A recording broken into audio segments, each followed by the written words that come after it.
Hello, everyone. Welcome back. I'm Christine Dixon of The Ordinary Sacred, and this is part 2 in IFS and chronic pain. And I'm going to begin sharing with you some of the parts that I have recently gotten to know around my own chronic pain, and it's just fascinating in my humble opinion. Um, so like I was saying in the last video, if you haven't watched, I have a part 1 where I talk about several of the things, the mind-body techniques and resources that have helped me, and kind of the general process of how I've used IFS to get to know the parts of me who are producing the pain, the parts who are having a reaction around it, the parts that are being protected, and why parts, are giving me pain. So in my journey, I have had what I think it was John Sarno calls the symptom imperative, where there's always something, right? It's vaginal pain, bladder pain, back pain, neck pain, face, jaw pain, mouth pain, panic attacks, intrusive thoughts, just always something to be fixated on, to be trying to fix, trying to solve. And so my more recent journey started a little before Christmas when I was in a stressful time. I talked about last time I had been starting to excavate some sexual trauma, parts around sexual trauma, parts around medical trauma. And I think there was a little bit of backlash, right? There were some parts saying, that's too scary, you can't go toward that. And then there was also stress in my life because of, holidays and family. And we had, extended family over to our house. My body collapsed initially. And then I began to have this pain. And again, I had had like several months of debilitating back pain. And then I had really intense vaginal pain. And then on the heels of that, I had this head, jaw, ear, head pain. And I still am experiencing it now. We'll talk about the progression of what's happened. I'm no longer fixated on it. It doesn't bother me. Actually, in many ways, it's my friend. I'll explain how it's helpful to me. And I'm not dependent on the outcome of the pain being there or not. I'm actually, when the pain is there, I turn toward it and I say, "Ooh, what do you want me to know? What am I going toward right now that you're saying stop?" Or, what message do you want me to have? But initially, again, I had experienced this just very regular, I would say level 5 to 8 pain every day, nonstop. I had trouble sleeping. It was just really debilitating. And for about 3 weeks, I could not go toward the one producing the pain. It was like there was just a block, like a nothing, nothing, nothing. I could not access it at all. And many of you are familiar with my own internal IFS self-therapy work. I generally am able to be in self toward parts and be curious and open, and they respond and talk to me. So this was different. Again, for 3 weeks, I would try, and I could not. So finally, I thought I really need to get to know the parts who are blocking, right? I always say whatever blocks the way is the way. So I started to really focus on the parts who were feeling fearful of the pain, who hated the pain, who were trying to fix it, analyze it, figure it out, stop it. Just spent a lot of time validating them and their anguish, their despair, their frustration. And so finally, I had been doing that for a little bit. And then finally, in the middle of the night, one night, again, I was woken up with the pain. And the part causing the pain appeared to me. Now, I am visual. I always say, please don't prescribe my experience to yourself. Go in and get to know your own parts. some people do not see their parts at all. They just experience them as an energy or a knowing or a feeling in the body, around the body. But for me, this part appeared, it was a ninja girl who was kind of like jumping in the air in a crouched position with these swords up. And she just was right in front of me. And I was like, oh, hey, finally, I'm meeting you. You've been really active, haven't you? And she was very fierce. She was just like, yes, like, oh, I have to do this. She held quite a bit of like power and rage and protection, defensiveness, and just had this attitude of I have to do this. So I had met with a part before, who clenched my jaw to protect a panicked part. So I asked her, is that what you're doing? And she said, that's part of it. And I asked her, what are you afraid would do if you didn't stop producing pain in my body? And her answer was in a visual. It was like an explosion of light that obliterated everything. And so I got the sense, I said, so it's like you feel like I will be obliterated or like destroyed by the level of panic or what parts are feeling. And she said, yes. And I said, well, what if you let me go to the ones who are feeling these big emotions and be with them? I can handle it. Because at that point I was in self and felt like I can do this. And she said, oh no, you cannot handle it. She said, you, she said, I trust that you can handle grief, you can handle anger, you can handle disgust. She said, but panic and shame and guilt are too much for you still. I don't trust that you can handle those. And I said, oh, that's really helpful information. I can see why you might have that evidence. Like that actually makes sense to me. Often my system feels so overwhelmed by panic attacks that it just cannot, it feels, like they're so unpredictable, feels so out of control, right? And then the parts who hold guilt are so deep and painful and shame. Um, and she told me she pointed to there's also this fear of being out of control. She said there are parts who are so afraid of being out of control via the panic or the guilt parts that they won't let you, the self, come forward. So it was really interesting because she seemed to know who I was, but she was afraid of these other parts. And I really validated her. I said, yeah, you're kind of right. I know that those parts are really big. But I said, how old am I? To get a sense for who she was seeing when she looked at me. She said, you're 5, but I also know you're old. So I said, is the one who holds panic 5? And she said, yes. And then she showed me, so I have a 5-year-old part that I know that often appears in this blue dress, and she's on the kindergarten playground. And so I went to her, and she was kind of like afraid and panicked and quaking. And I asked her what she was afraid of. And she said that the kids were lining up to get their immunizations and that she was terrified of the needles. And I knew that her fear came from medical trauma when I was 4. So I said, I went back to Reen and I said, do you protect also 4-year-olds? She said, yes, I protect a 4-year-old, a 5-year-old, and some 6-year-olds. I said, oh, I said, okay, thank you for letting me know that. And then I asked her how old she was. And she said, she said, I am many ages, but you can think of me as 11. I said, okay. I said, that works. And I asked her what she wanted to be called, and she said Reen, R-I-N.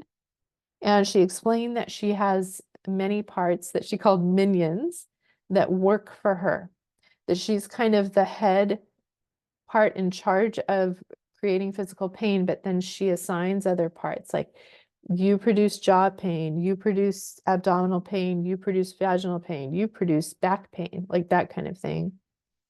Um, and so I said, what are you afraid would happen if you let me lead a pain-free life? And um, and I'll go back later. Some of the next videos I'm going to tell you all about actually the 4-year-old, the 5-year-old, and there's 2 6-year-olds that she protects and what I did with them. But at this point, I asked her, what would happen if you let me lead a pain-free life? And she said several things. She said, well, first you would be too successful and happy, and then you would be blindsided when bad things happen. And I said, okay, this is interesting, kind of the logic. I said, so you're afraid that if I don't have pain and I'm just content and happy in life, that it's almost like I'll be asleep and then I'll be blindsided if anything bad happens. She said, yes, the pain keeps you awake. I said, okay, that's interesting. And then she said, you would be out of touch with other people. You wouldn't be able to help anybody because humans experience pain. And if you didn't have pain, you wouldn't be able to relate to people. And I said, okay, yeah, I guess that makes sense. And she said, you wouldn't learn. She said, pain is about learning. And I said, okay, okay. So she's kind of telling me kind of some of the good intentions. And I was understanding. And then finally she said, and you wouldn't pass the test. You need to pass the test. And I was so intrigued by that. And I said, the test, what is the test? She said, to see that if you can accept life as it is, the good, the bad, and the ugly.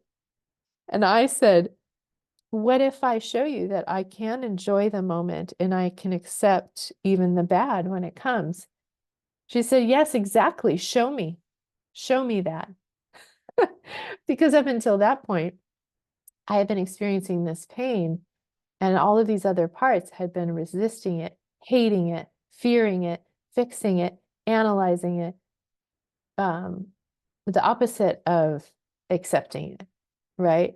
So she said, I'm not convinced, right?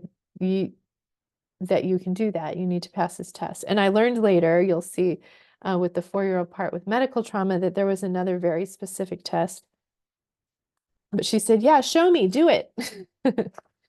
So I'm going to skip over, to another time, because I did go to the 4-year-old, and the next video is going to be about that. That was stuck in a time of medical trauma. But later, it was like all of these other parts just got so big in reaction to the pain, because the pain was just not going away. I was doing somatic tracking and journal speak. I had started doing those things, and these parts kind of thought, oh, it's supposed to be this magic pill and the pain's supposed to go away, and it's not going away, and I'm so frustrated. So all of these reactive parts started getting bigger and bigger. So I had another time where I went and I put kind of Reen in the middle of the circle, and I said, okay, all the parts who have reaction to her, come out, tell me. And they were saying, make her stop, make her go away. She's evil. She's a pain in the ass. I hate her. Just let us live. Why are you doing this? Please stop. They were all saying they're just so fed up with her, right? It was like this choir of parts. So I said, okay, let's have kind of like a polarization meeting where all these parts who hate Reen and the pain come to the table, and then Reen and the parts who cause the pain come to the table, and let's listen to each other. And so first I went to what I called the opposers, and they totally made sense to me, so I could validate them. I said, what do you want me to know? They said, we hate her. We want her to stop already. We'll do anything to get her to stop. And then there were parts, I said, what are your fears? There were parts who wanted me to go to the ER. They were afraid of death. They held cultural burdens around what you're supposed to do when you have pain, and you're supposed to abdicate to the medical authorities. They had fears about being a burden, causing pain to other people from my own pain. They were saying they just want to live life. They want to enjoy retirement with Brian. And then there were other parts who were attached to routine and control and that were just feeling out of control and really desperate. So I listened to them, I validated them, and then I asked, is it okay if I go and listen to Reen? Because that night when I met with Reen, myself was there and I got to know her good intentions, but I realized that these other parts who hated her hadn't really heard her. So I wanted her to be able to speak in front of them. So I went to her and I said, they gave me permission to go to her. And I said, what do you want me to know? And she said, I will not stop. I must do this. And she was very fierce and adamant about it. And I said, what are you afraid would happen if you stopped? And she said, I already told you. And I said, I know. I said, can you explain to these parts? Because they need to know too. And so she talked about if you're successful and happy, then you'll be blindsided by bad things. She said, I am, distracting you from emotional pain. She said and she went on further this time. There were more insights. She said, there's a part who needs punishment. And I said, oh, that's interesting. That was the first I really heard. She had told me there were parts who held guilt. And you'll see in a future video about that part. It's very fascinating. And she said she protected the 4 and 5-year-olds who held panic and that this is a test. And she said the words, don't send us to them. And she said that that was a message from the 4 and 5-year-olds, which you'll understand this in the next video. It's so fascinating to me how parts say things. And I'm like, what are you talking about? And then later it completely makes sense. And I'll just kind of give a little spoiler alert. She's saying, don't go to like the Western medical authorities. Don't send us to them. Don't go to the dentist. Don't go to the doctor. That was a really fascinating thing. She told me that was the test. I want you to not go. And that was really interesting because again, she's polarized with these parts. You're saying go to the ER, go to the dentist, right? So they have very different views about how to deal with this. And I asked her what she needed. And she said, please keep meeting with the 4 or 5-year-old. Again, I'm going to talk to you more about that part in the next video. She said, keep doing this somatic tracking because I started realizing that every time I would bring loving, calm, safe attention to the pain, I would just focus on where the pain exactly was in my head and relax around it, bring love and acceptance to it, it would relax. It would go from a level 5 to a level 2. Sometimes it would just like I couldn't feel it at all. And so to keep doing that, keep giving it loving attention. She said keep researching alternative methods like herbal and homeopathic and Eastern remedies. She said keep saying no to stress. Just relax and listen every time the pain comes up. And she said tell your story. And so that's part of what I'm doing now. So those are the things she said she needed. And at that point, the other parts heard her. They heard the good intentions. They realized that she protected several parts and that she was doing this for a reason and that those parts needed attention in order for her to naturally be able to relax. And so from this point on, the parts who hated her really relaxed and allowed the work to go forward. So, oh, I wanted to show you a picture of Reen. You can kind of see her here. She's this ninja girl. Appears kind of like an anime with her swords. She had these 2 big tails. And this was an art piece I did with Julie Lee in our IFS weekly community, where we got to know a part through artwork and kind of let them tell us how they wanted to be represented. So that's Reen. And next time, I'll go further into the medical trauma when I was 4 and what needed to happen there, because It was very, very interesting. Um, but if you have any questions about the story I'm telling you so far, about Reen, about her reasons, about talking to the parts who hated her and getting permission to go to her, any of that, please leave that in the comments below. And I look forward to seeing you in the next video.